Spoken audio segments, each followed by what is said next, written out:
Hello. You know who we are, but you don't know why we're here. We are the Alpha Nerds. Alpha Nerds. And we are here to talk about whatever the fuck we want. Whatever the fuck we want.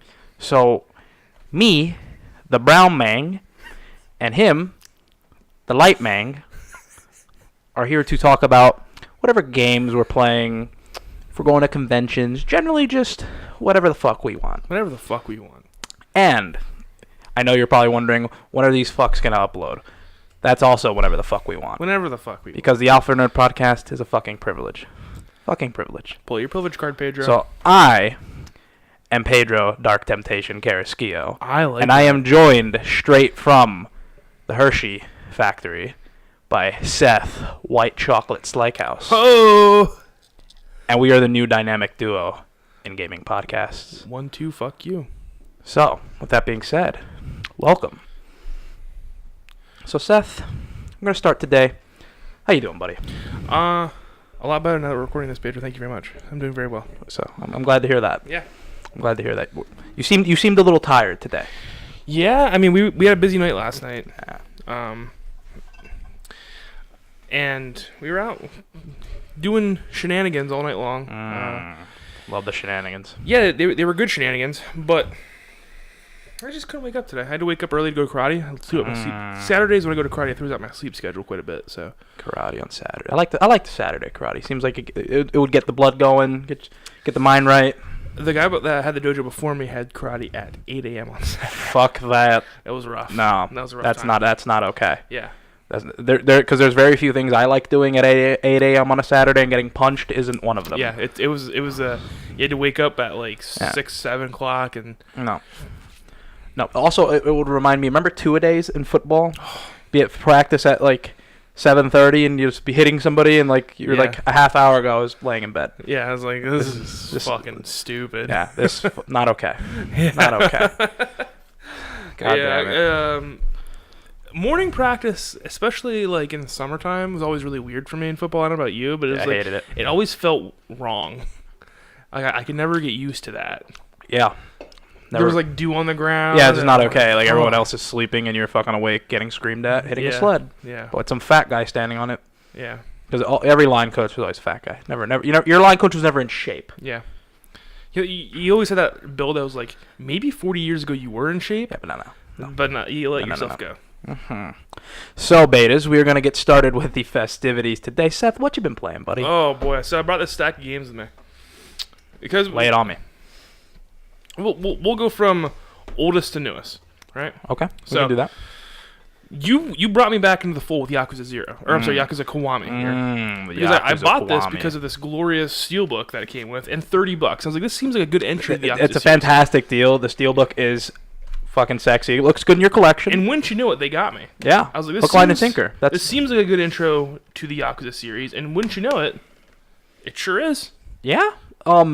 Because that's my first Yakuza game I ever played too, and when I got it for $30 brand new, it just sat in my collection. I'm like, oh, it's a cool steelbook to have. And then one day I was just bored and put it in. I was like, this is what I've been missing out on. Just fucking, it's like, you remember those beat 'em ups, like old beat 'em ups on like Sega Genesis and stuff like that. And did you play Shenmue at all? No, I didn't. Okay, well, Shenmue was, you know about Shenmue. Like Shenmue was like it was a technical marvel. Open world style game, and Yakuza is it's like a spiritual successor to that, and the narrative is actually pretty good. A little ridiculous, but pretty good. See, that's where it didn't grab me. Throughout the whole game, like there was a lot of reasons I loved Kiwami. The story was not one of them. Story was not one of them. See, but that's where I told you I think we fucked up because we didn't play 0.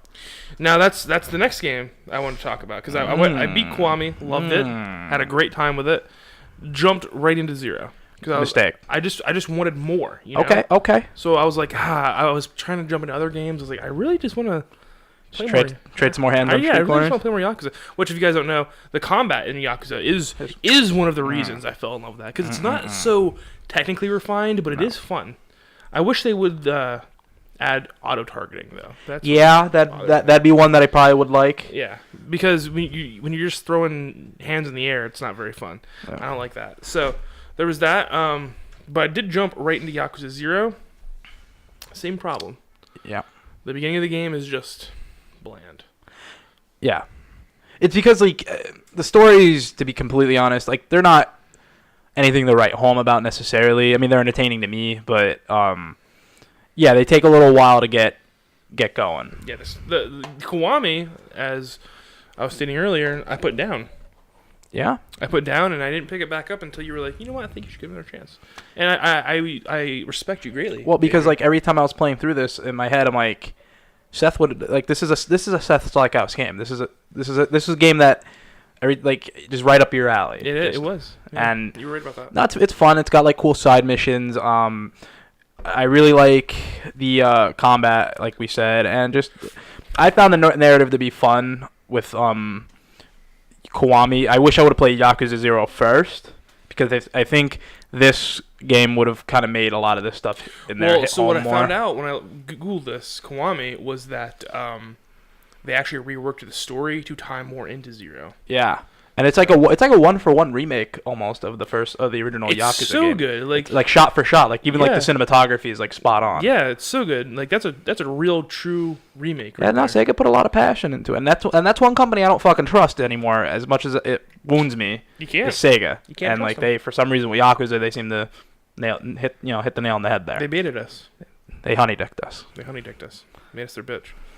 That's not alpha. Not alpha, no. Then I jumped into, because Yakuza 0 wasn't grabbing me, I accidentally bought the City at NT. Which steel cover did you get? Because there's varied ones. Squall, Warrior of Light, and Sephiroth on the front, and then on the back I have Van, whatever her name is, and I forget his name too.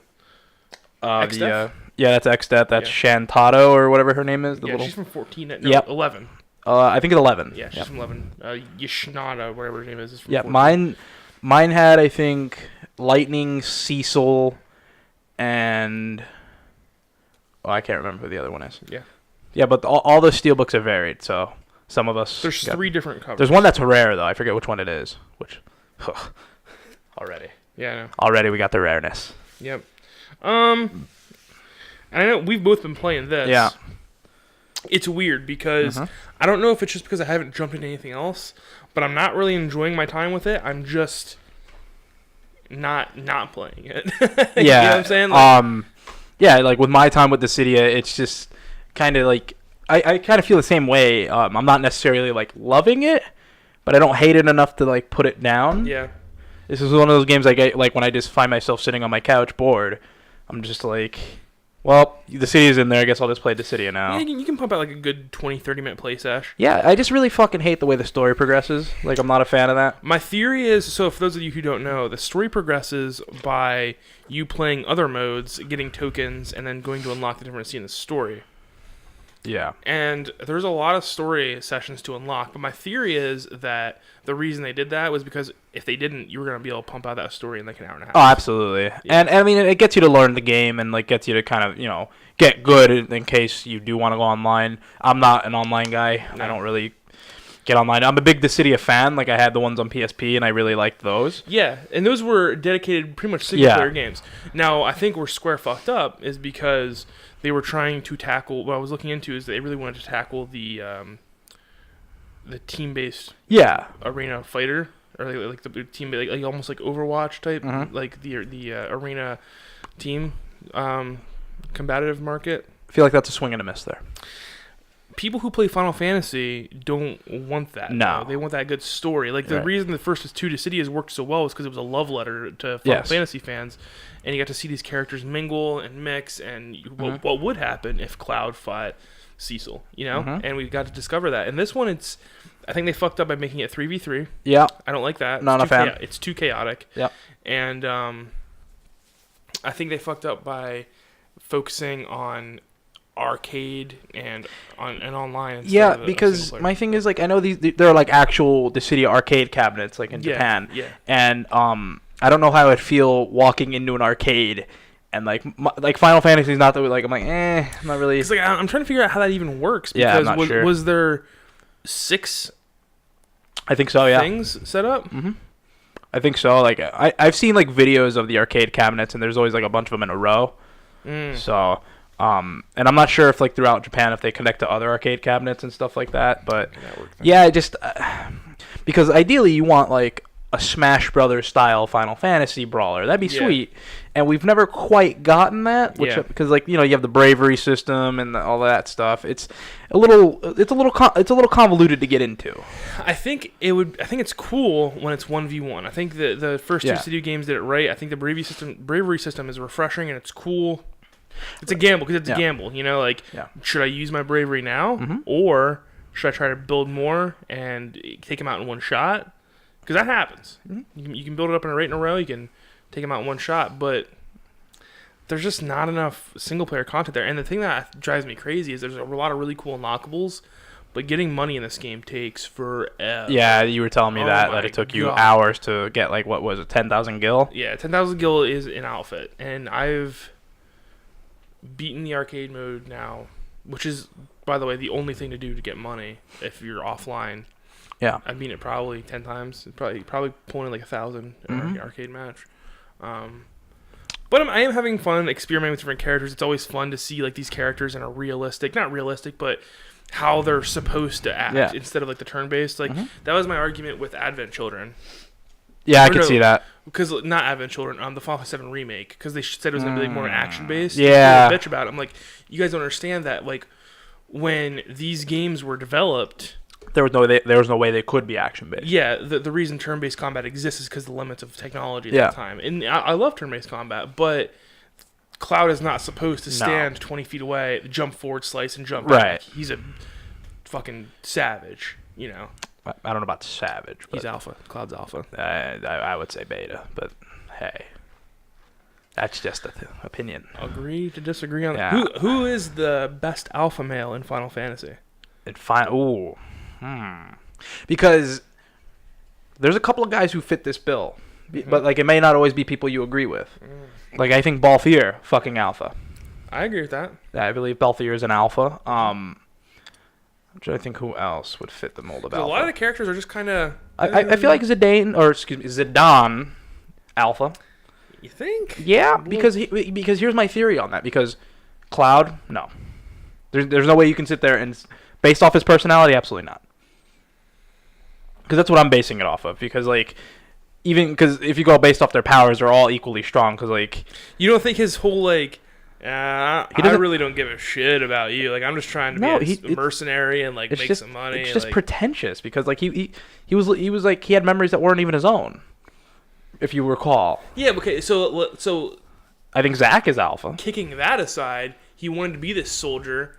And he was like working his ass off doing it. He was like, he had like one dedicated purpose. He got there, got tortured, lost his memories. Yeah. Thought he was someone else. But this is the Cloud that we're given. So like Squall, not an alpha, no. No, he's more of an emo little. Yeah, but he's the same as Cloud. That was that phase where they both were kind of like that. Van is super beta. So beta. Extremely beta. Titus. Beta. Ugh. I'm trying to think. Bart, I would say Bart is an alpha. Yeah. Okay, so Final Fantasy 1. Warrior Light? Alpha. Definitely alpha. Because Warrior Light, the Warrior of Light is you. Yeah. So you have to, unless you're a beta, then he's a beta. BT Dubs, super powerful in this game. OP as shit. He can work up his bravery to one shot you in about 3 combos. Yeah. Yeah.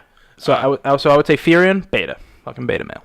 See, I don't know anything about Furion. He's from Final Fantasy 2. I know he's from Final Fantasy 2, but I never played that. Onion Knight, beta. I don't like Furion's outfit. It's very... Yeah. I don't like it. Yeah, Onion Knight's beta. He's just a little kid, though. He might turn into an alpha, though. He could, but... Twist of fate. Could be, but he's designation beta as of this moment, as of the recording of this podcast. Final Fantasy 4, though. Cecil, beta. Fucking beta male. Fucking beta male. What about Kane? Beta. Because like he gets mind controlled by Golbez consistently. That's fucking beta. That's beta as fuck. Another solid twist there. Yeah. Spoiler alert. Kane is also terrible in Dissidia, by the way. Yeah, I don't like using Kane. It's like really disappointing to me when like a Dragoon sucks. Yeah. Oh, because like his health attack, or maybe it's his bravery attack, is just that giant slow energy ball. Yeah. And I'm like, oh. Well, they get different bravery attacks. I do know that, but like to start, you're gonna give me that. that. Yeah, that bullshit. Yeah. That's rough. Yeah. Final Fantasy 5. Bart's. I say Bart's is an alpha. I don't know anything because 5 wasn't released here originally, so I was like, well, just because even in the beginning, where Bartz meets the, designated heroine of the story, he's already trying to slide into those DMs. 5 is very divisive. Some people love it, some people hate it. Listen, 5 gave us, if I recall correctly, what the hell's his name? Oh, it's on the tip of my tongue here. Always has all those warriors as weapons. He's a comical boss sometimes. Oh, Gilgamesh? Yeah, Gilgamesh. There we go, Gilgamesh. I thought 6 did Gilgamesh. No. He's from 5. What about 6? There's Terra. Is Terra an alpha female? No. No, beta. Definitely not. Fucking beta. Yeah. So then we go to 11, pass, because that's an MMO, and ugh. Then you go to 12, betas. Unless you count Balthier. We got Barrett in Final Fantasy 7. Oh, come on. Barrett's an alpha. I'll give him alpha. Barrett's status. alpha. I'll allow it. Shit. Yeah. I'll allow it. That's fun. Lightning is... I mean, by default, she's the only alpha in that game.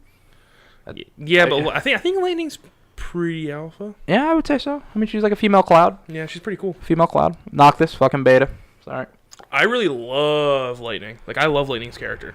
And I wish that... A little pretentious for me, but I can deal with it. Well, because she had really good character development in 13. How far did you play 13? Only the first one. I didn't play the rest of them. Did you play through 13?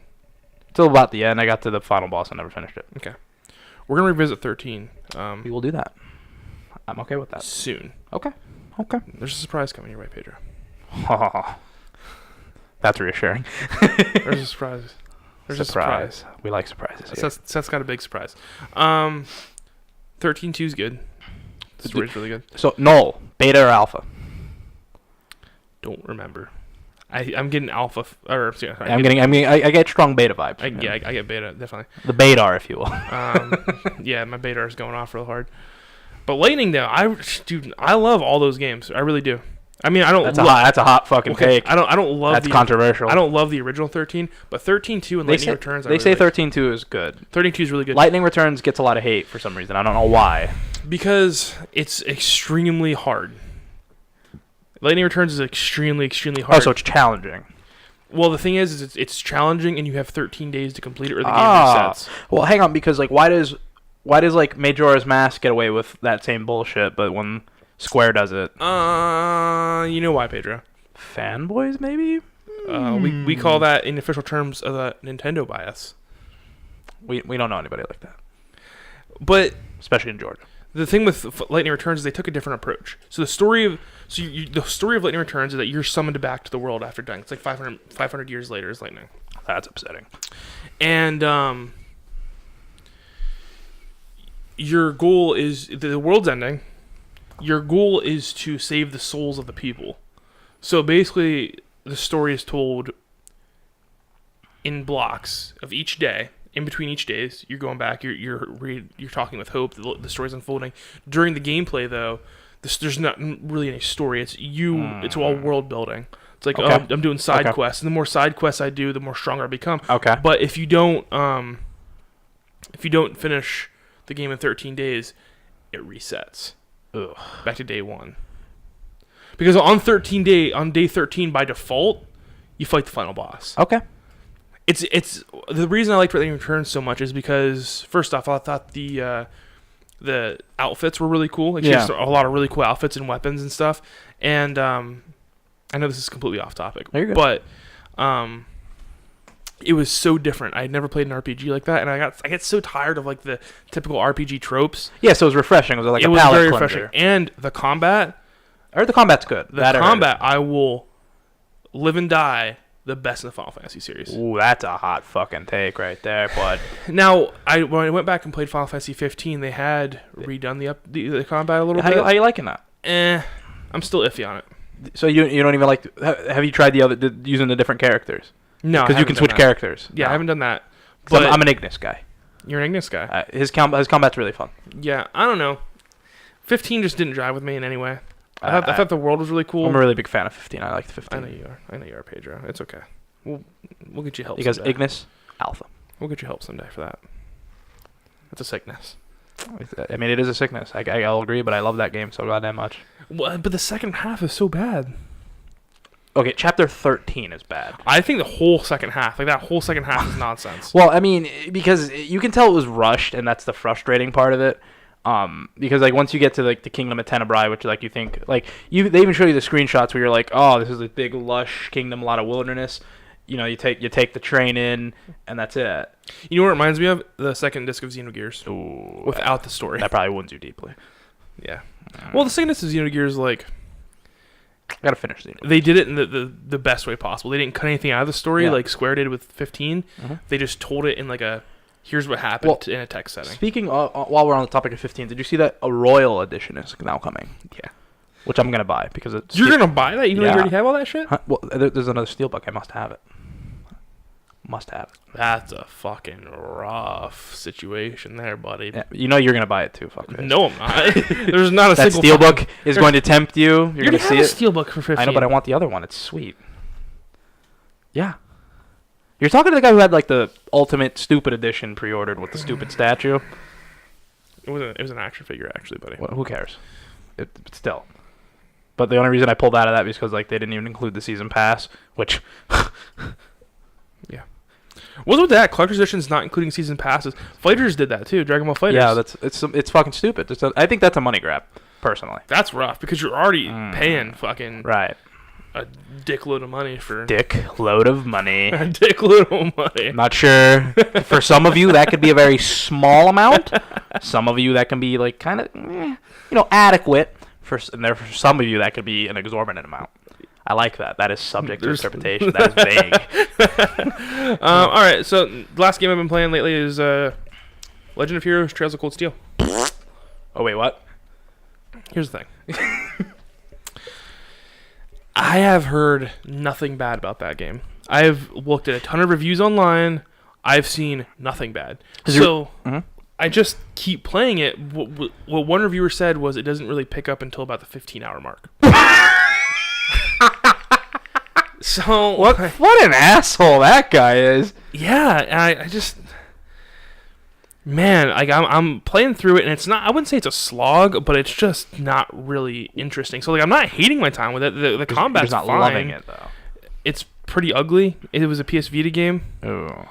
PS Vita, PS3. Yeah. So like it's not very pretty. I hate when games do this because that was my biggest problem with like Digimon Cyber Sleuth, and that's kind of my problem with Ys 8.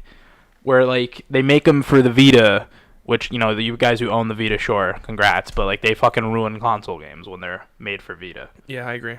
Just because, like, they feel so restrictive. But, I've never heard anything bad of Trails of Cold Steel, but never heard anything good. See, I've only heard glowing praise. And Seth, I think for you, I'm gonna make an astute observation here. Mm-hmm. I don't think you're a Falcom guy. You don't think I'm a Falcom guy? No, I don't, because like I don't think those games seem to grab you. Because like when I saw you playing Ys 8, like I didn't feel you. Son of a bitch, mine didn't have a book. But really? Yeah, I'm pretty sure mine didn't have a book. But anyway, I have that though. But I just feel like Ys 8 didn't grab you in such a way where you couldn't put it down. It was good. I did enjoy my time with Ys 8. I thought that was good. My problem is with Falcom is that they do. Because they're basically anime RPGs, pretty much all. Yeah, they're just action RPGs. Yep. My problem is that they follow so many goddamn tropes. Yeah. Like Ys 8, that dude in the main protagonist in Ys 8. Yeah. Beta male. Yeah. Yeah, I mean beta male. Like. Well, yeah, I would say beta male. Yeah. So like in Trails of Cold Steel too, it's like, okay, dude, just walk up to the girl and apologize to her. No. Just start a conversation. Just be like, hey, no, it was an accident. You fell on top of me, nope, and my head was buried in your chest. Har, har, har. Did I enjoy yuck, it? Yuck. Maybe. I'm sorry it happened, though. Mm-hmm. Yeah. Because, anime does that mean, too. Yeah. Because, like, there's so many animes where, like, the dude's getting hit on by girls, and he's like, oh. It's really tropey. Because, like, what really grips me to the Ys games, and, like, normally what I associate Falcom with is, like, fire fucking soundtracks. Dude, the soundtrack in Ys 8 is fucking ridiculous. Yeah, it's amazing. All the Ys games are like that, though. Oh, my God.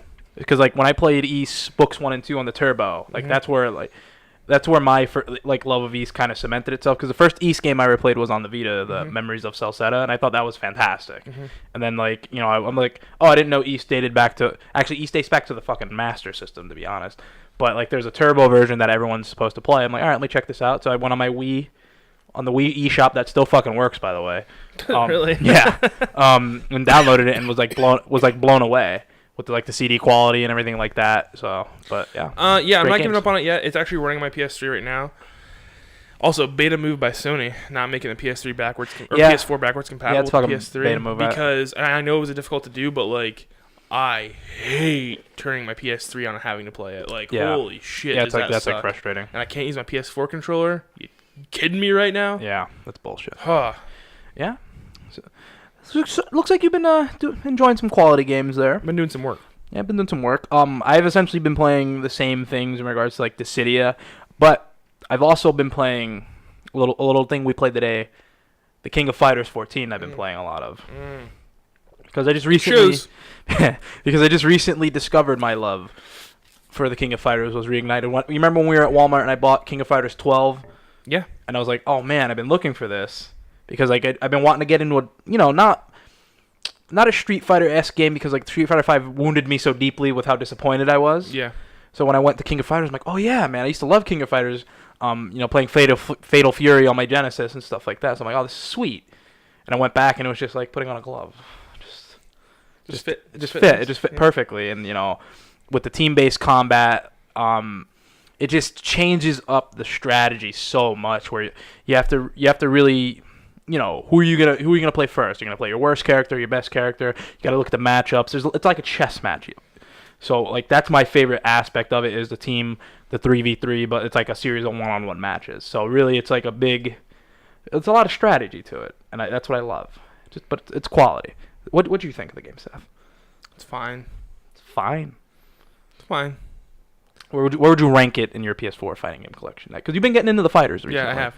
I really like the fast-paced ones, Guilty Gear, and I really want to try BlazBlue, but I can't find it on PS4. And you said there is one on PS4. I'm like fairly certain there's a BlazBlue on PS4. The very bottom. The very bottom, sir. Yeah. Wow. Yeah, I like all my fighters more than that. Dragon Ball Fighters, I like. I like Dragon Ball Fighters. Guilty Gear, I like more. Guilty Gear, I like it, but I feel like you owe it to learn the technical side of it. Yeah, absolutely. Because like the way when we played that one night, we were all having fun, but like it was hard for me to get into because I'm like I'm really not. Well, because like we were just kind of fucking around at first, but I remember before Watson showed up, me and you started learning the system, started to get a little more technical there with that, because it's a very different fighter. Yeah, absolutely. It's because like it reminds me a little bit more of Persona, but more so in the fact that like you can just kind of push out your special moves without doing any real hard inputs or anything like that. Yeah. So that makes matches really chaotic, but characters also have like massive openings when they do that. So it is get technical. We were getting very technical with it. Right, but I think we need to put these stipulations that we need to use the traditional control scheme. Not the basic one? Not the basic, no. Yeah. If we're going to continue, because I enjoy, this deep dive that we've been doing into fighting games. Personally, I've enjoyed it because I love fighting games, all fighting games. But all fighting games. Just about. I mean, the only games I don't like. Masters of Terrakasi? I don't even know what the fuck that is. It's that Star Wars fighting game. Yeah, no. But like the only fighting games I don't like are the Naruto and the Xenoverse. Just because I feel like there's too much bullshit going on. I see why someone wouldn't like the Xenoverse games, because they're real basic, shallow fighting games. Yeah. And it's really more of just like a love letter to fans. That's all it is. Right. The Naruto ones, though, I think are very similar, but at the same time, they're just fun. Like I find the Naruto ones just very fun. Because I thought you were the one that told me they were fun too. Like you enjoyed your time with them. No, I like when I played them. Like because my old roommate, he's extremely good at them, and like we'd play, and it was fun. Like but like I just felt like for new players and to really get into the metagame, there's a steep learning curve. Like to me, it's like third strike levels of like steep learning curve. Really? It's just because like there's so many nuances to that where like you have your tools and all that, and then you have your powers. And I don't watch the fucking animes. I don't know like who does what. Like so like when I play, I just kind of spam my special moves. That'll get you fucking killed. Like, but I didn't know there was like actual like a meta. Oh, there's a massive meta game. Oh. Yeah, so like once you know that, it's like it can be very daunting. Been wanting to grab that Gundam Versus. I've been wanting to get out of that too because my boycott is over because I saw they added G Gundam characters to DLC. Ooh. Yeah, to be so noted. now I was boycotting that game because they didn't have G Gundam. I want the Gundam game. I've been dying for just a good Gundam game, and I don't want to buy Dynasty Warriors Gundam. Don't fucking tell me to do that. I just want a good Gundam game. Just want Dynasty Warriors Gundam can fuck right off. Fuck right off. You heard it here first, folks. Fuck right off. It's good though. Watson picked up Fire Emblem Warriors today, and he's like, what's this game like?" And I'm like, Dynasty Warriors. Imagine Fire Emblem. Imagine like a fun action game, and they ruin it. That's so accurate. Does Watson even like Fire Emblem? No, because he hasn't been. He's a relapsed Nintendo fan, right? So like, you played like I feel like a lot of us are, right? Because you played Game Boy and you had maybe your N64 as a kid, but the GameCube didn't sell well. Nope. He was over.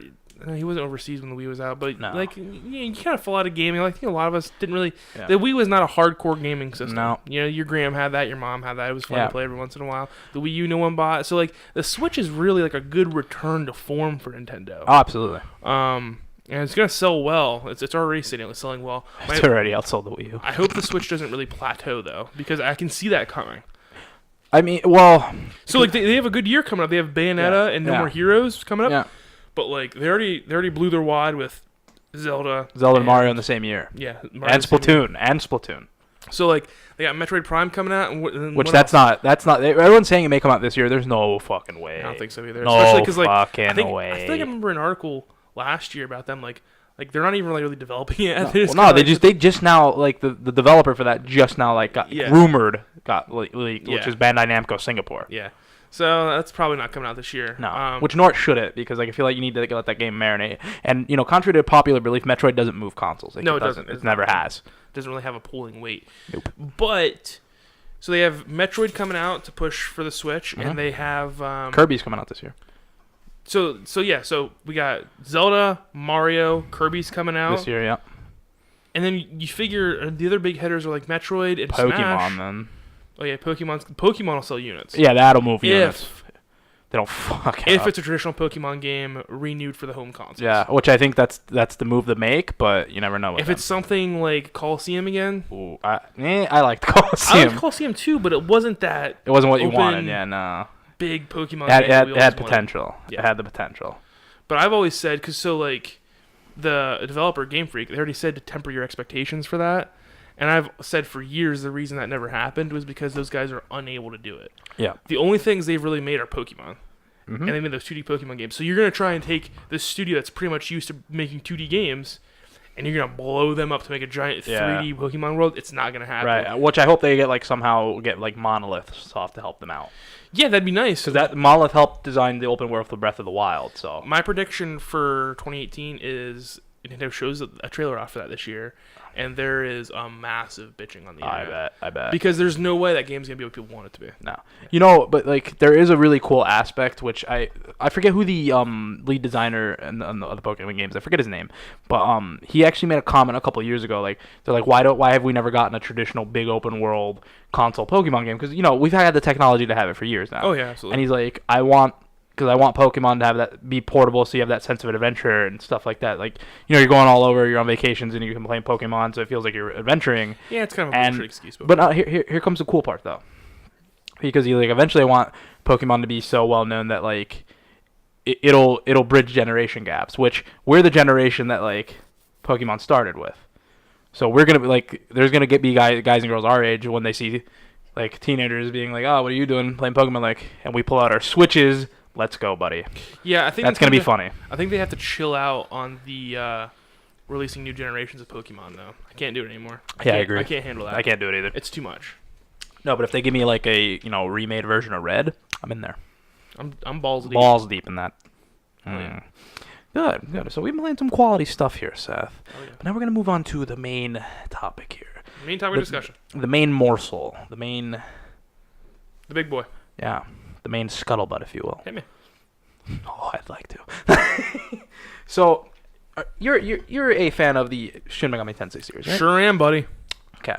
So, I was looking through my game collection and realized, like, I had accumulated a lot of these games. Yeah, you have. And I brought some of those with me today. Oh, let's bust those bad boys out. Yeah.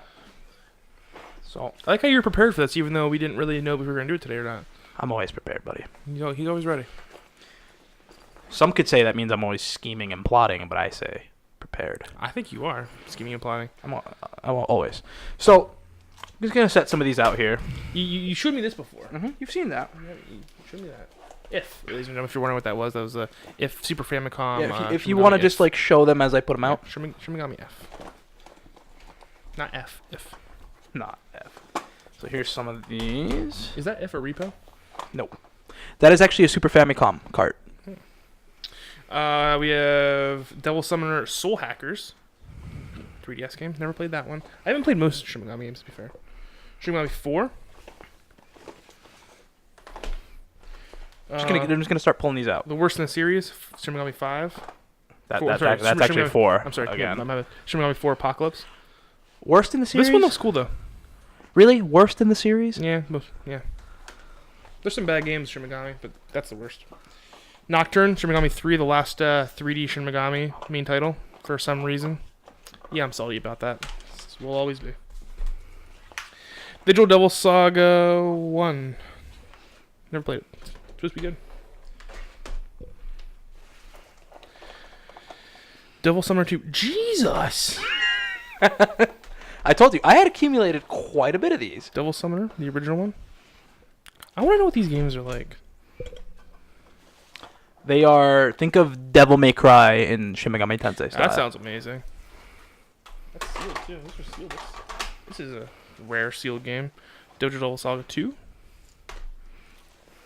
Started playing these games. Never finished. That's all of them. Okay. Of course, Persona 3 and its lesser sequel, Persona 4. That's a hot fucking take there. Not a hot take for people who played them. All right. Shin Megami Tensei 2. Is that a repo? That is indeed a repo. That's repos. Shin Megami Tensei the Old Testament. Is this the Nocturne guy in the front? It is. That is the Demi-Fiend. Pretty cool cover. Oh, art. he's got a name called the Demi-Fiend? Yeah, that's his actual name. He's the Demi-Fiend. He doesn't know that in Nocturne? No. I feel like he's just like, what's happening in Nocturne? No, yeah, in Nocturne he becomes the Demi-Fiend, but then that's what he becomes known as. So does Nocturne take place before this? No. That's actually, that game's not connected to Nocturne. That's a remake of the original Mega 10 games. Why'd they put his face on this? I think to be cool. Oh, so that's irrelevant. Yeah, it's relevant. Okay. It's just cool cover art. What do we got over here? Persona Q. Been wanting to play this. Don't like dungeon crawlers though. It's quite good. I like Persona Q. Digital.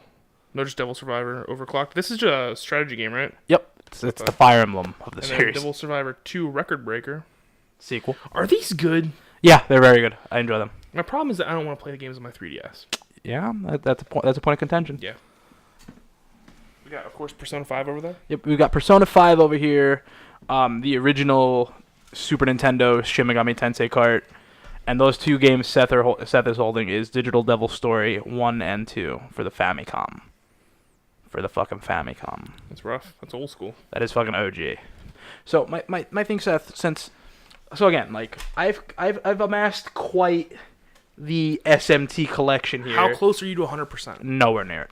Really? Yeah, nowhere fucking near it. I didn't know there was that many games. Because I need the Persona games on PS1. So I need Revelations Persona. Then I need, because if you want to get technical, Persona 5, right? Mm-hmm. See this beautiful steelbook? The 6th game.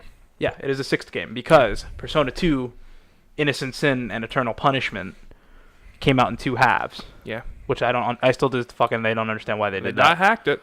Yeah. So I need those. There's Shin Megami Tensei 9 for the Xbox. I need.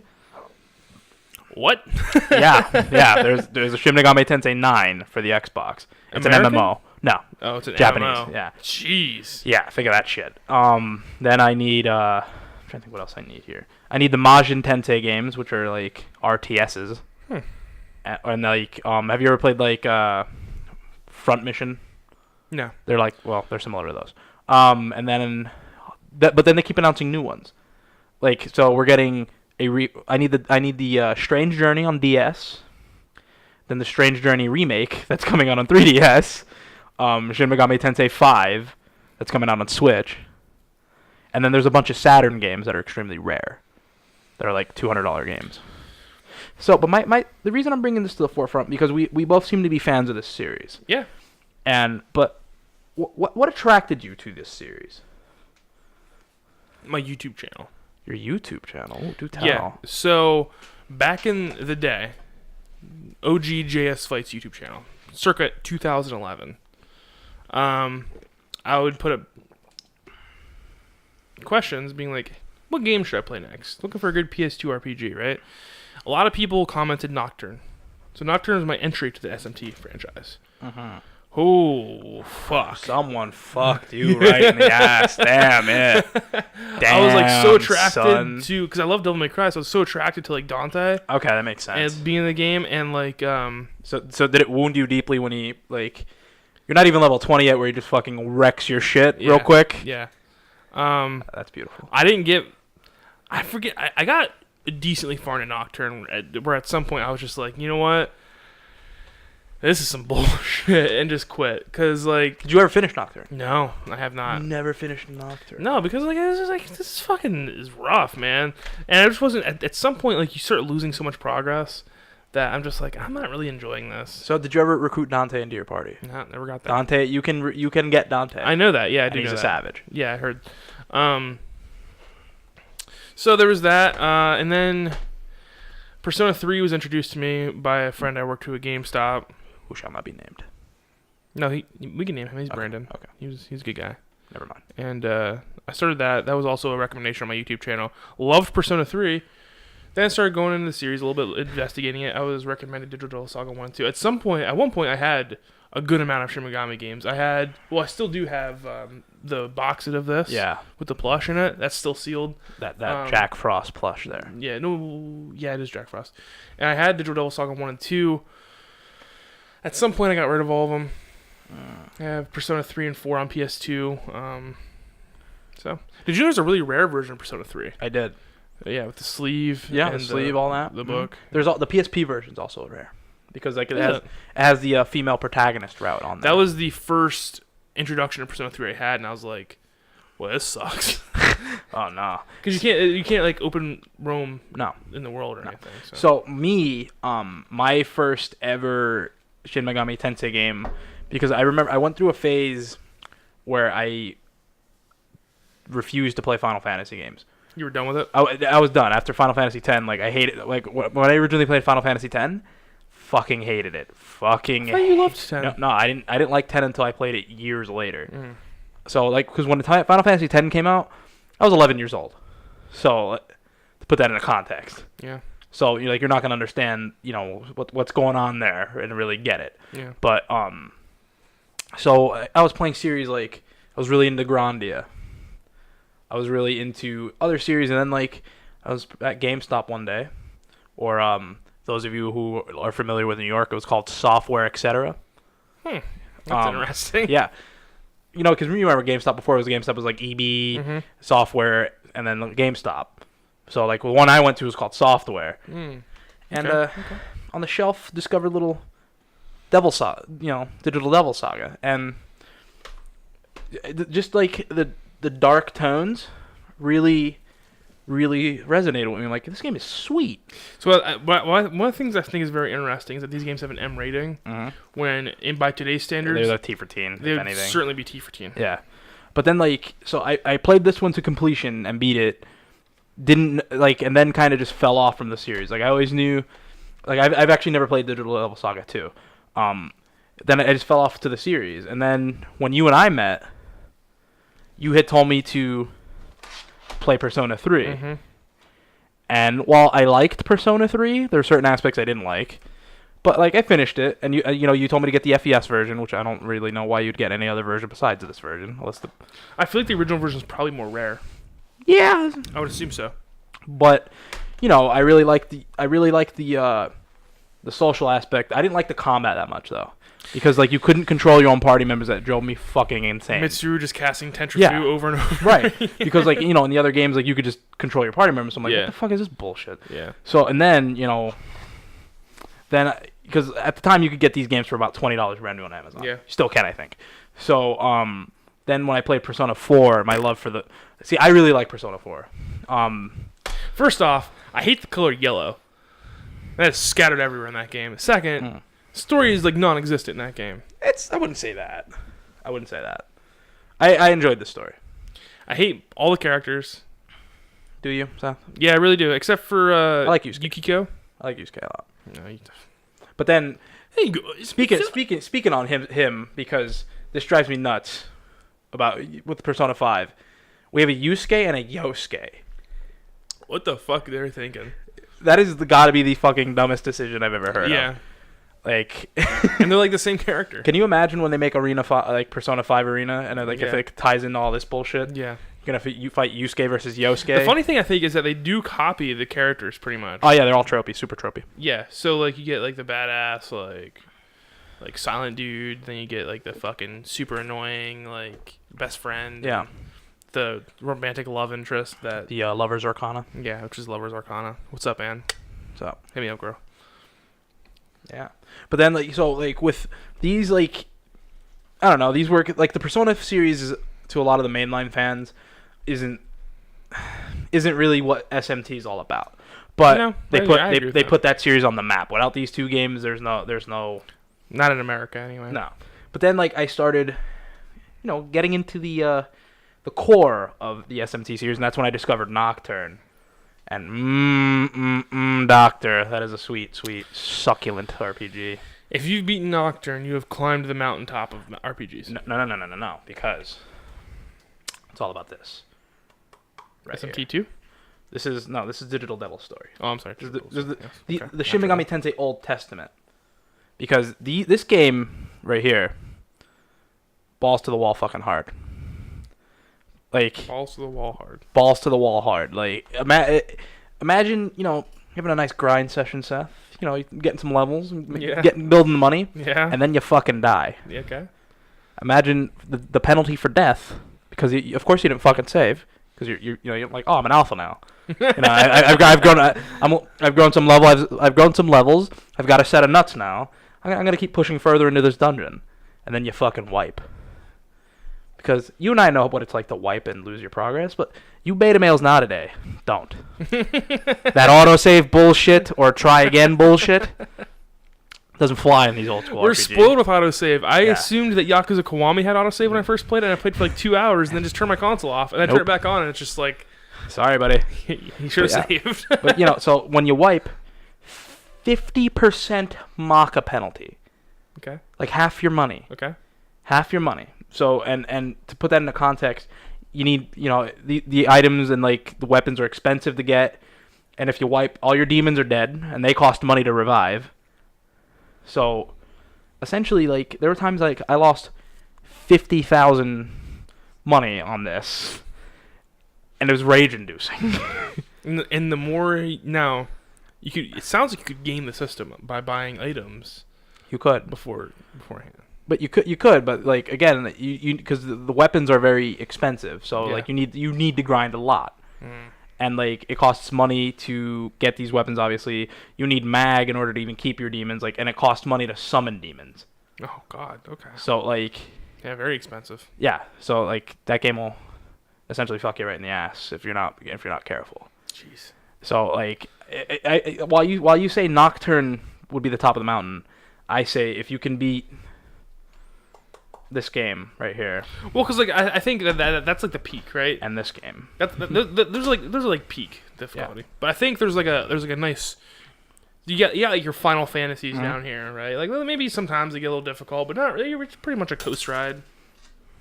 Then you get up a little higher, and you get your more challenging RPGs. And I think right at the summit there, you got Nocturne and Dragon Quest. Yeah.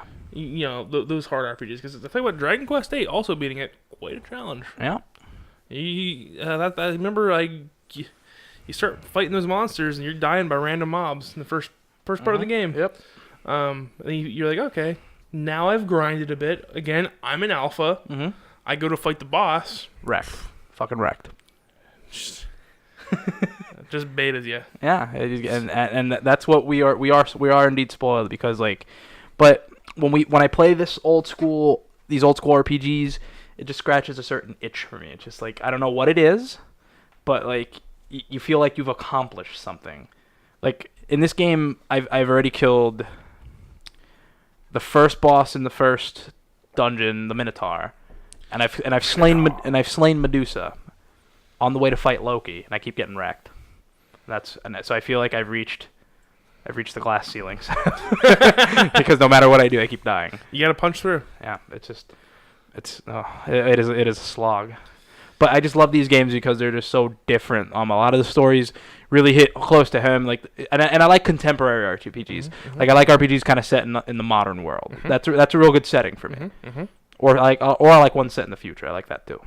So in a turn twist of fate, Trails of Cold Steel, very similar to Persona. You get your social. They actually have social links. It's called S-links. Oh. And you build that repertoire with those characters. Are you sliding into DMs? I don't know. Now, the video review I watched today said that there's no waifu action happening. You can go to the dance, but that was before the second game. The second game, sort of like Persona 2, Trails of Cold Steel is split into two parts, 1 and 2.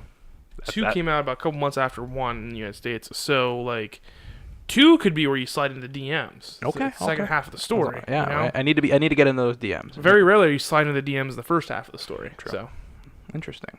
Yeah, but I just thought like back to this, like this series is so it doesn't get a lot of notoriety. Mm-hmm. It's a big series. I think it is now. I think with Persona 5 being as popular, put it on the map. Yeah. But I see like where this series is, like the SMT games are gonna get fucked is people are gonna play Persona and like really I like this mechanic and expect that to be every Shin Megami Tensei game. They're gonna jump right into Shin Megami 5, and they're gonna be like, what the fuck? Which hopefully I'm scared that with modern day gaming is not this. No.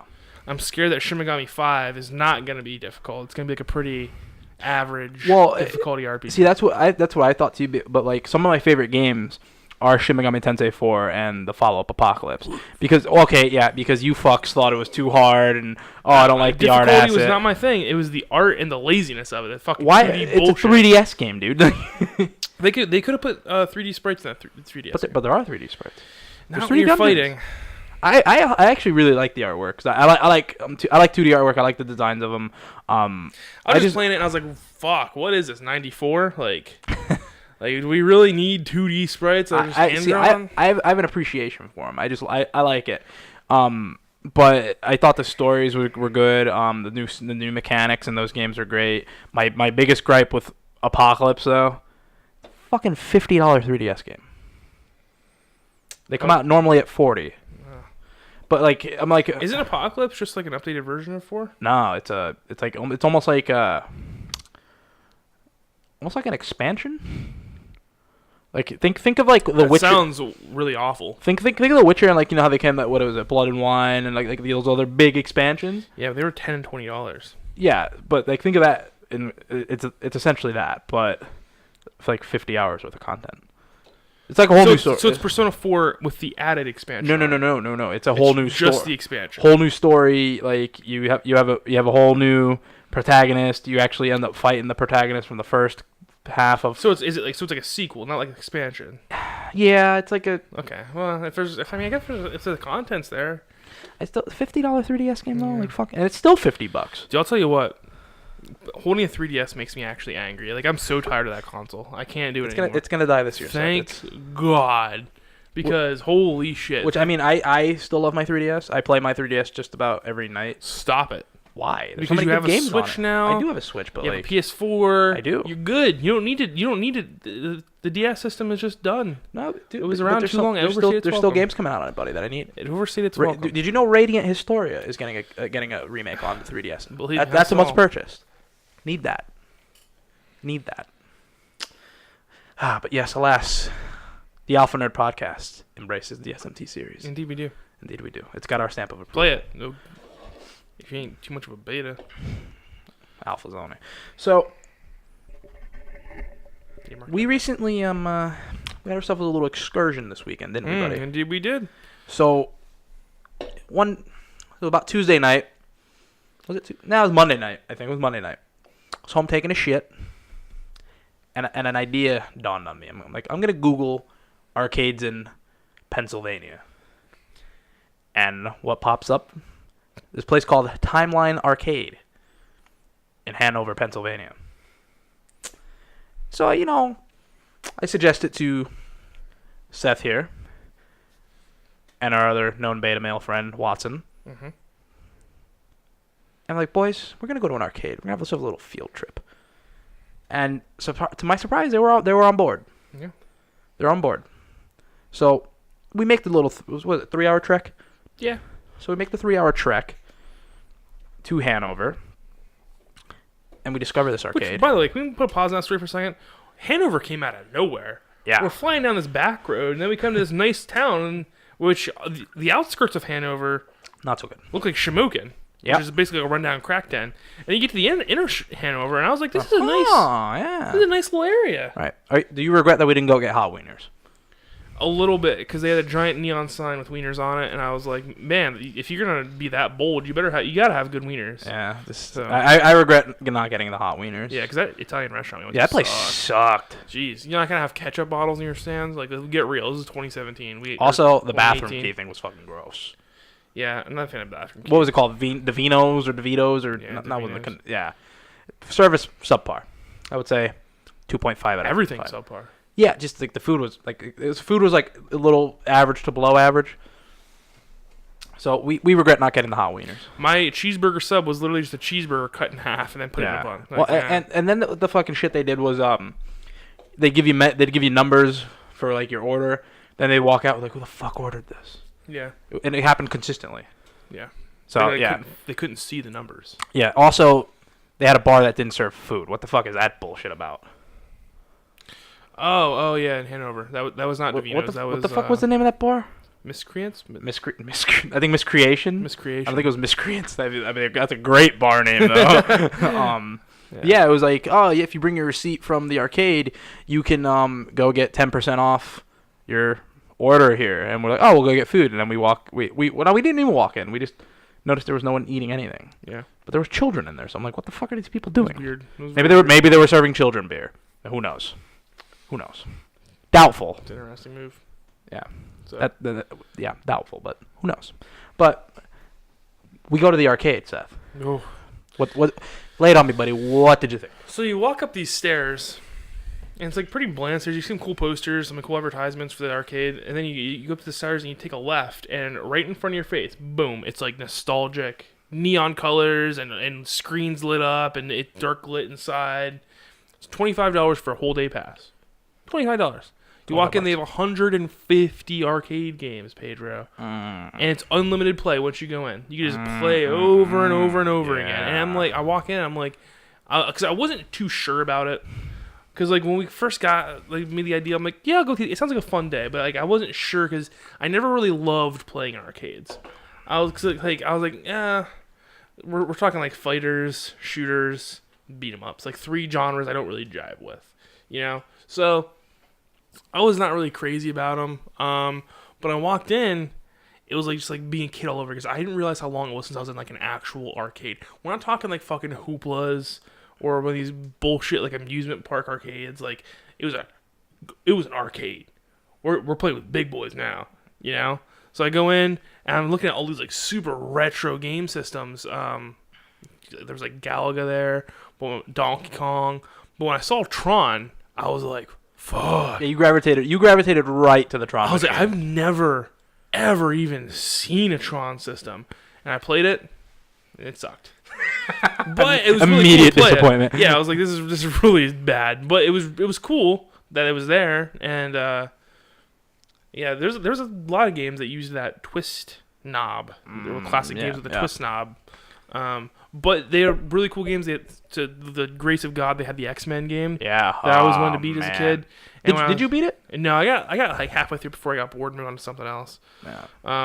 So the cool thing was that you could just play. You could live out your childhood dream of playing over and over again without having to worry about busting $200 at an arcade. Absolutely, and it was surprisingly like you thought it would get packed and like because it was a Friday night, and it was surprisingly like I didn't have to ever wait for a machine. Like any machine I wanted to play, I could just walk up to them and just play. Yeah, it was. There was machines shoulder to shoulder from end to end of that room. Beautiful. And you guys all went balls deep. They had a DDR machine there. Yeah. they had a whole room set up just for classic game consoles and current gen game consoles, which I noticed no one playing. Well, because like you know what? Because it's probably one of those things like you probably hold tournaments and shit there and stuff like that. But like I don't think anyone goes there to play PS4. Like you can go home and do that. Yeah, it's true. But like.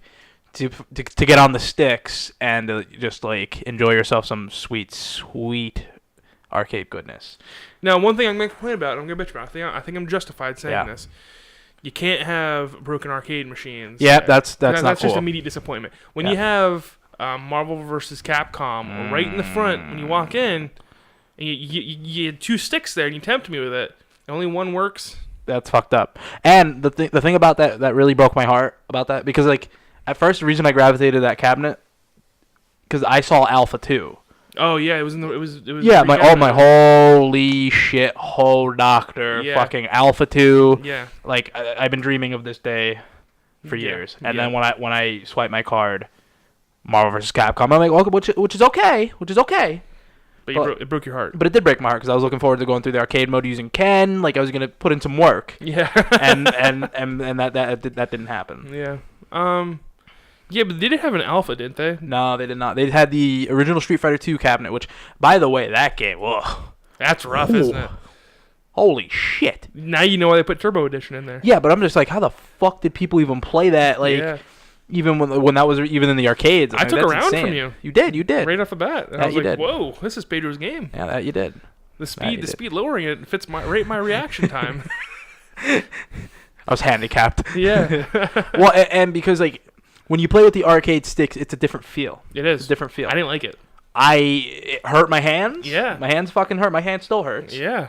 It's like, oof. You all cramped up and shit. Yeah. It was like, especially right here. Like, and people buy these motherfuckers just for fun. They buy them to play their games on for fun. I'm like, how? Why? Yeah. I mean, I think it takes practice because eventually I would like to learn the way of the fight stick. Mm-hmm. But I just felt like it was so good to just get in there and play some of these games because some of the graphics aren't great. I think we played the original Soul Edge or whatever it was. Oh, that was rough. Yeah, a little brutal there.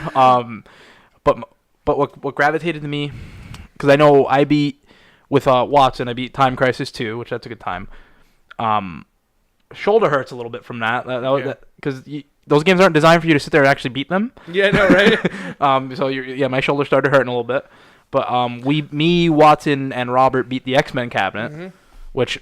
I mean, it was okay. Yeah. Not beat 'em ups get a little old after a while. Well, I think one of the problems was the reason it was so anticlimactic was because you had limited lives. Yeah. But like if someone got to like the third or fourth stage in the arcade back then, people start rallying around you. Yeah. Like, oh shit! Like this dude, he's gonna do it. Right. And it's like. Then it's cool, but like the detention's on because if you die there, you're done. Now you fucked up. You done messed up. Yeah. Or you get people lending you quarters because then it's a community effort. Yeah. But there's one point I think we all fucked up. We didn't play Turtles in Time. Watson was adamant at not playing Turtles in Time. Watson's a piece of shit because he hates Teenage Ninja Turtles. It's a hot take. I know. Wow, that is a hot fucking take. Yeah, that's a hot take. That is a hot fucking take. And I have a bunch of video I'm going to insert over our top of us when we're talking about this too. Because this is ridiculous. I took so much video there because it was just such a cool place. They had a giant projector that was projecting a Netflix movie. That was pretty good. I wasn't even watching. I wasn't paying attention to what it was, but they just had so much cool stuff. There, different rooms. Yeah, it was a good time. Yeah, so like, it was a good time. Now I didn't tell you what happened though. Okay. Because there was a time that we all branched off. Yeah, we did. We all branched off. So I immediately gravitated to the King of Fighters 97 cabinet. Okay. And I was spending, time putting in work and trying to beat that cabinet because tough game. That was tough. Yeah. So what none of you guys caught was some fuck came over and swiped his card. Challenge and like he's like, you want to play around? I was like. You see I'm about to beat this, right? Oh, no. And he's like, yeah, dude, I got you. And, like, I was like taken aback. I was like, sir, like You're about to beat the arcade mode, and this guy challenges you. Yeah, like I'm like, dude, like a new challenger approaches. Yeah, and you know, you're not really used to that. So this kid, I think he was like 15, 16 years old. So he comes and swipes it. He just does it. Like he doesn't even ask. He just comes and does it. I'm like, bro. I love that. Alpha move. Yeah, that's an alpha move. Shout out to that kid. Yeah, so I'm like, huh. I'm like, because in my head, I'm like, I had a moment of panic. Because I'm like, this kid just walking up and I was like, oh, that's not good. That was pretty ballsy. So like this kid must know what he's doing. He's got confidence. And so he picks his team, and I'm using my tried and true team of Team Fatal Fury. Okay. And I'm panicking because I'm like, I'm gonna get my ass kicked, and I'm gonna walk off this cabinet with shame. And there's nothing damn thing I can do about it. Just like, all right, well. He just walks up and swipes. That's that was it. Because like once you're on the cabinet, and you know someone puts their quarter down and you lose, you vacate the cabinet. That's it. Oh, yeah, you've lost your right to it. Yeah. So we have a match, and by the grace of God, I somehow win. How was he? He was good. Oh, was he? He was good. I was like, oh no. That's amazing. So we play like three matches, and it ended up 2-1 me, but fucking barely. Like these were barely like. I'm like, what? You found a worthy challenger. I did, and it scared me because like, yeah, dude. He's like, yeah, man, I come here after school and play just about every day. I was like, so thankfully. After a while, he left, and that's when you walked over, and I was finishing it, and that's why like insane. You didn't notice like I was sweating when you came back. I was like, "What's up, dude?" Visibly shaken. I just got done playing Wave Racer. Yeah, so I almost had a traumatic experience. Oh, wow. Because like I had never beaten the King of Fighters '97 arcade cabinet. Yeah. And to almost be denied at the end. By some fucking teenager. Ripped out of your grasp. Yeah, that was almost devastating. I love that culture, though. He just walked up and was just like, let's go. Boom. And you're in. Yeah, and you are locked into a battle now. Yeah. That's an amazing culture. Yeah, right I was I like... miss that arcade culture. Yeah, and that was like... I was generally taken aback by that. Because I was like, whoa, hold on. Whoa. So... We're not used to that anymore. We are not used to that. No. So, yeah, we almost had a moment of failure that I would have told nobody about. Had I lost. We would have kept that one a secret. That's amazing. That's a great story. That's... Because it's not necessarily a great story because I'm sure it happened all the time, but like in a modern day setting, you don't see that anymore. So like, nope. we're not used to those challengers just walking up and being like, "Your ass is mine, buddy." Yeah, because that was generally intimidating. I was like, oh, that's a lot of confidence there, buddy. And you don't do that if you're not good. Yeah. So kudos to you, kiddo. Yeah, but then there was the game of the night. The game that took the cake for us, which is a little weird that it would be this game, but that Pac-Man Battle Royale, motherfucker. So when I was playing it, I realized that it wasn't. I don't think it was necessarily. There was a couple factors that made that so fun, but I think if it wasn't the four of us all together. Yes. Because that was a packed game. There was 4 sticks. There was 4 of us. It was perfect. But I think if it wasn't for us, and if it wasn't such a goddamn competitive game, because we all were just so into it to kick everyone else's ass and brag those bragging rights. Because all it was just a stick with Pac-Man and Pac-Man. But like this is a Pac-Man board where they're like varied, and yet like you have to eat the berries or whatever the hell those things are that make you big. And get Pac-Man. Because then there started to be some devious strategy there. The pincer technique that kept revealing itself. You get a little Pac-Man between 2 big eater Pac-Mans, and you just know where to go.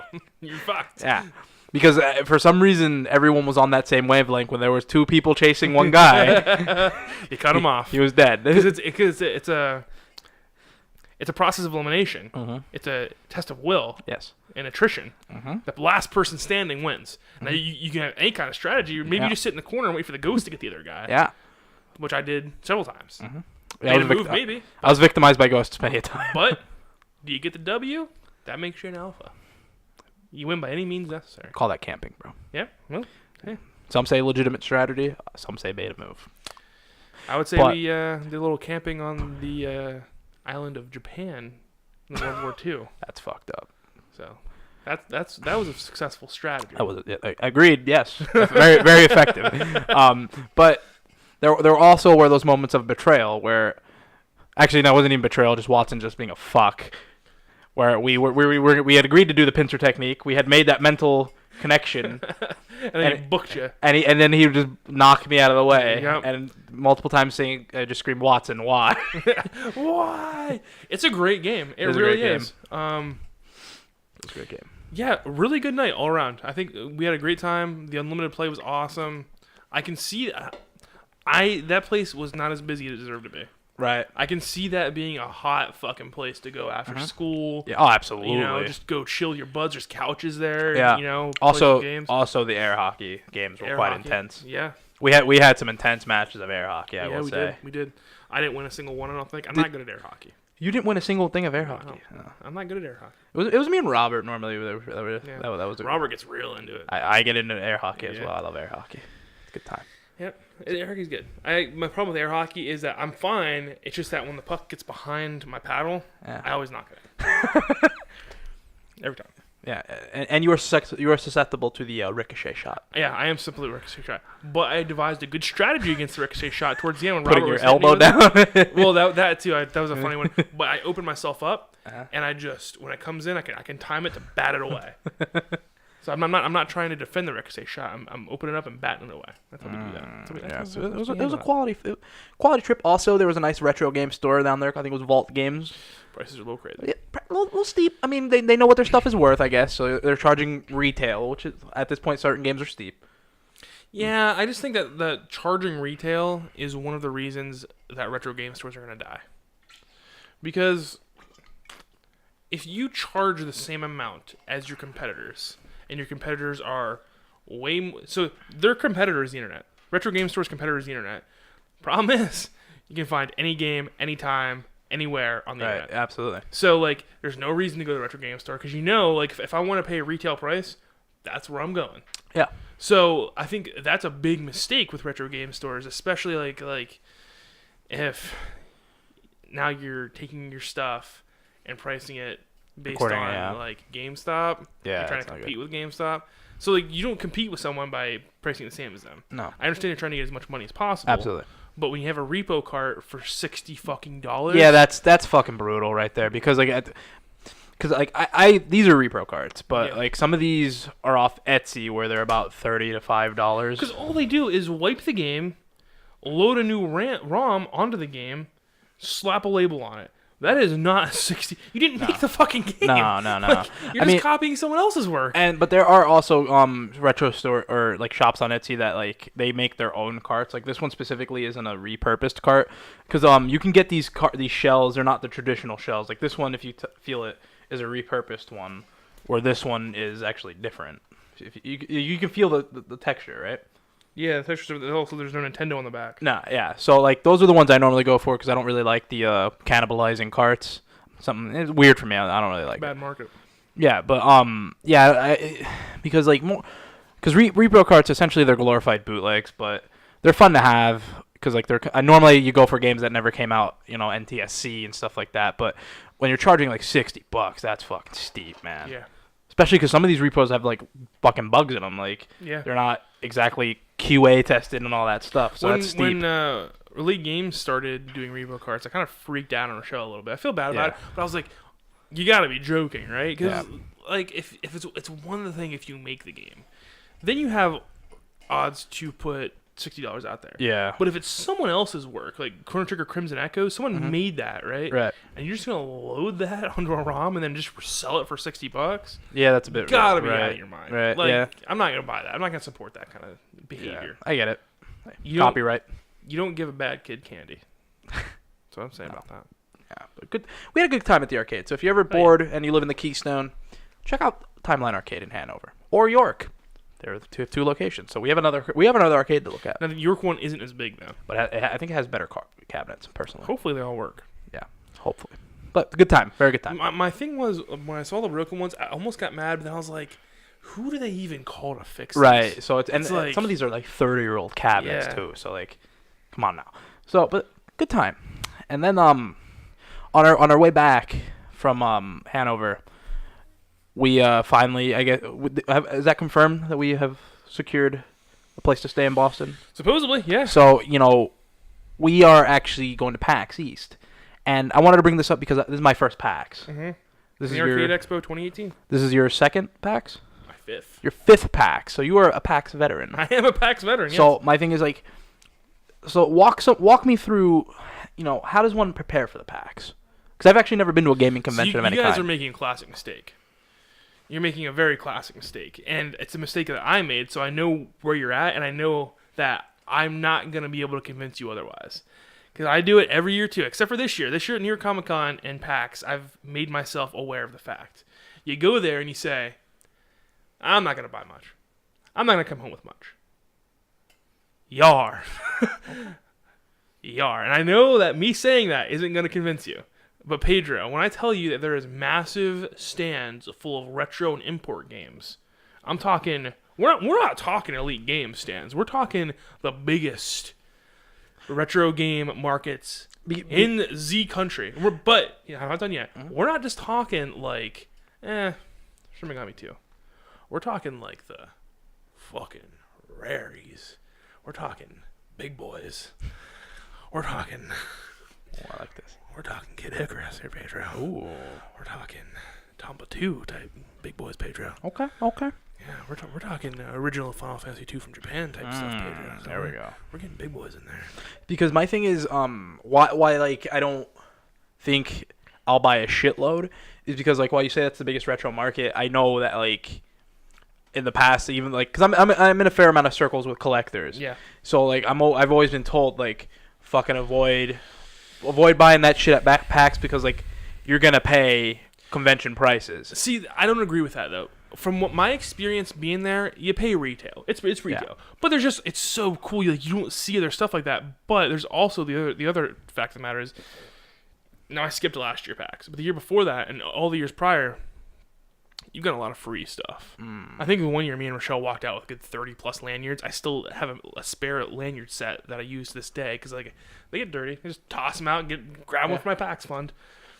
So like you get lanyards, you're gonna get T-shirts. I got a Moga controller at one point just for standing in line, which is really cool. It was an awesome invention. It's a shame they never caught on.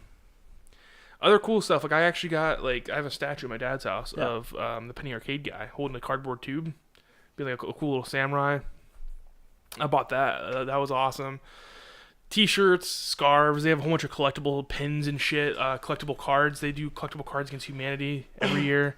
So like every year they go in, they give you a gift baggie full of free stuff, right? Card packs and whatnot. Yeah. They always have a little card pack full of Cards Against Humanity cards, and if you collect all of them, you get a whole set. Oh, cool. Yeah, so you go out there, you can like trade, and whatnot on the PAX floor. They have collectible PAX pins that everyone tries to get for free. They're just free. You get them. Yeah. But generally at PAX, they just give away a ton of free stuff. Okay. So like they have giant giveaways at every booth. Basically, because I'm going to bring a duffel bag for these items. You should absolutely do that. That's a good move. Right, because like my biggest fear about going to PAX was which maybe we kind of curbed this when we did our Hanover trip. My car like being a little too snug, little small. It seemed to fit fine. And okay. We were comfy. Yeah, I think we were comfy. Right, like me as the driver, I'm not gonna notice it because I'm driving. Yeah. But like. I worry. I'm like, all right, this is a little small, and then like I worry about like all of our stuff. The stuff we can fit in the trunk for sure. We don't need. I mean, like you don't need like a fucking empty suitcase for it. No, make sure you're bringing enough room to bring back some nice items because you are gonna see stuff you never see anywhere else. You're gonna see. Now I'll tell you one thing though. Nintendo pulled pretty much the biggest fucking beta bullshit thing I've ever seen in my entire life. Remember the amiibo craze? Yeah. Nintendo own booth was selling amiibos for market price. That's fucked up. Right? That's fucked up. So you're seeing amiibos on Nintendo's booth for like $75. Damn. I'm like, you guys make these. That's fucked They're not rare up. for you. Right.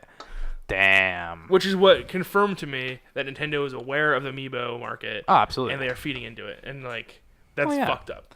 Yeah. but I'm excited about that because I mean, like, you know, there are certain things I am gonna look for. Like, I will check out the retro game scene there, because I want to meet, like, I'm hoping to see like a couple of like content creators that I look up to in regards to like a lot of channels I watch. I'm hoping that'll happen. I'm not sure. I haven't looked at the panel list or anything like They haven't that. announced it yet. They'll announce it about 2 weeks before the convention. Yeah, so I'm excited for that. Like, I don't know if I'll go to all the panels because I'm not one of these guys who wants to wait in line all fucking day. Panels are a few-hour event because you need to get to, because like PAX is very packed. It's a very crowded event, and a lot of people like to go to these panels. I've never been turned away from a panel. Yeah, but I've always been very careful to get to the panel an hour beforehand. You get to the panel an hour beforehand. You wait in line to get a good spot. Bandai Namco always has a panel there, and they always give away a ton of free shit. See, that'd be cool because I like Bandai Namco. Not only free shit, exclusive shit. Okay. Like I got a Tipo plush in my room. Yeah. Of the Tales of Zilli guy. And I got Life is Strange for free on Steam just by going to one of the panels that they had. They give it away to everybody for free. That's awesome. Yeah. Yes, but like, I'm excited for that. But I'm more excited. Like, PAXs aren't the main reason we're going, but I'm really excited to explore Boston. Boston's a great city. Yeah, I'm really excited about that. So like, it's a beautiful city. It's really nice. It's very clean. It's not like Philly or New York. It's a very clean city. I mean, is it the cleanest place on earth? No, but like you're not gonna see like homeless people in every corner. Right. It's a very high class. City. Yeah, I'm really excited to check that out, and just for the memories and the stuff we're gonna do. We're gonna have a good time. I guarantee. Yeah, I'm really pumped about that. I'm really pumped. Unless Watson makes me angry in the car again, and then you have to end it. Exploded on him in the car yesterday a little bit. About what? I don't even remember. What? I started yelling at him. Oh, you were actually yelling at him? Oh yeah, I was quite annoyed. I was way perplexed there. The rage spiked because a little bit. Okay. So hopefully there could be. Because he knows how to push me, Pedro. He does. We live together. He's my best friend. He's quite good at it. He can just chip the right spots. Chips away. And he knows how to get to me. And then when I get actually angry, he's like, "Wait, you mad, bro?" He goes, "Dude," and I'm like, "You mad, bro?" I'm like, "Okay." Good times. Yeah, I'm excited about that. Bullshit, very excited about that. So yeah. Well, buddy, is there anything for the good of the order you'd like to bring to the table? We'll see you when we see you. We'll see you when we see you. No, this is going to go pretty fast. With T-Ball, we're behind because I was so busy when we first started doing it, and then we got behind a couple weeks. I haven't been... Every once in a while, I'll like put 2 or 3 episodes of T-Ball out in a row. Like, we just put up our New Year's Eve episode. Oh, boy. So we're about a month behind, yeah. Yeah. But... Yeah, I think if this catches on, we enjoy doing this successful, we'll put it up more often. Yeah.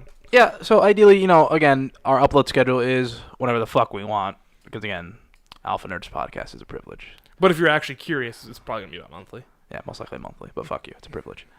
And also, we have announcements for, in regards to what's happening to our other channel and what we're going to do with that. Oh, yeah. Arnhem's dead. Done. If you didn't get that by now. Dead-zo. Finite. Kaput. And I'm going to make a whole video about this on the Facebook page. It's just that, like, when we took over, it was a different show anyway. And then we started doing... I felt like we weren't having a really good time doing it. And it was just like... I don't know, man. It wasn't the same. And when we started doing T-Ball, and T-Ball's great. Like, we have a great time with T-Ball. I just fucked up. Oh, there he is. But it just kind of got pushed to the back burner, and now it was like, I don't really want to go back. Yeah, like it's kind of always move forward. Got to move forward because my greatest accomplishment in life is killing the Arnhem podcast. Yeah, putting it down. You climb on board and you just sink the ship. Sink the ship. Time to wrap this. Put a bow on this puppy and put her to bed. You just climbed on and you're like, all right. So how do we end it? How do we end it? That's it. That was my first thing. My first statement. Like, how do we kill this? How do we kill this podcast? So, yeah, it's a lot of new things moving forward. A lot of exciting things. I'm really excited about being able to just have a little gaming discussion because I'm not really a news guy. I don't really like talking about gaming topics unless there's like something groundbreaking or something that's really frustrating us. Speaking of that shit, yeah, we're not. Throwing some shade has been patented by the T-Ball podcast. You're not going to see that here. But if we were to throw some fucking shade, it's going to be at Sony. The old PSN outages, huh? You know what the fuck they did? It was Super Bowl, right? The Yeah. Super Bowl fucked you. Yeah, so I'm trying to watch the Super Bowl. You know, I just bought all this furniture, just set up my living room. It's real nice. You're good. You're having a good Yeah, time. having a great time. Me and my roommate, like we had made pizza, we made wings, we got beer, and we sit on the sit on the couch or futon, whatever you want to call it. And I order PSV because like, oh, you can watch the Super Bowl on PSV. I'm like, oh, sweet, this is great. So, sign on for PSV, put on the Super Bowl. PSN goes down. PSN goes down. And, I'm like, oh, I wonder what's going on. So it must be our internet. So we reset our router. We do all that shit. I check Twitter. Twitter is aflame. There are people losing their minds on Sony. I'm like, they never learn. And my biggest problem with Sony right now is, like, how in the fuck do you advertise, like, oh, you can watch this here. Please sign up and pay us money for our service or use our free trial or whatever it is, and we will give you the Super Bowl. Like, you don't fuck around with that. Yeah, that's the Super Bowl we're talking about. Right, that's the most watched TV event in America.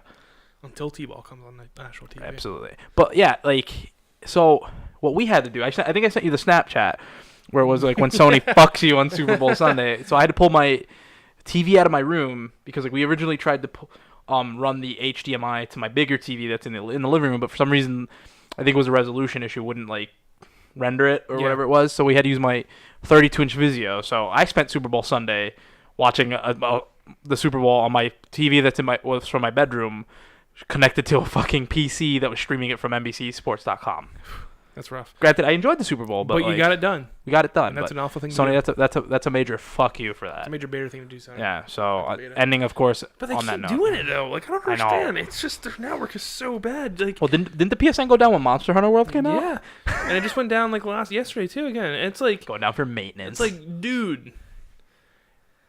It's so slow, and it goes down all the time. It's 2018. You gotta do... You can't keep procrastinating forever. Here's my thing. We pay for it now. Yeah. I mean, I don't, but, like, people pay for it now. Yeah, if you play online, you're paying for it, and it just keeps going down, and it's like, yeah... Xbox Live doesn't have a problem. It was one thing when we weren't paying for it. It was free, and it would go down, right? It would go on for a day. It's like, whatever. When you're paying for it and you don't upgrade your system, like that. So, Greg and Colin way back had a conversation about this. Great PSN outage. It wasn't the great PSN outage. I think it was when they were talking about name changes at one point. But they also brought up the fact about how bad PSN is. And they said it's because they're using old servers and software, and they don't want to update it because in order to update it, the way their system is set up, they can't do partial updates. They have to shut down the whole system again and update it for like a couple days probably. Yeah. So wouldn't I think the smart thing to have done when we had that great PSN outage to do it then? One would assume. Probably would have been the smart thing to do there, but again, company. So basically, what they keep doing is when it goes down, they get overloaded. They just keep adding servers. Yeah, that's more space to this. Fucking ridiculous. Yeah. God damn it, Sony. Fix your fucking... God damn it. Well, on that disappointing note, I believe we'll call this a day, buddy. Good podcast. Call her a day. Good podcast indeed. So remember, please like and subscribe to T-Ball. Two Beers and a Whiskey, our main channel. Please check out our main podcast, 2 Beers and a Whiskey, featuring my wonderful face, this beautiful gentleman here, and then some short redheaded fuck. Don't mind him. He's just there. We needed a third. He's the intern. And remember, this has been the Alpha Nerd Podcast. This has been a privilege. We're out.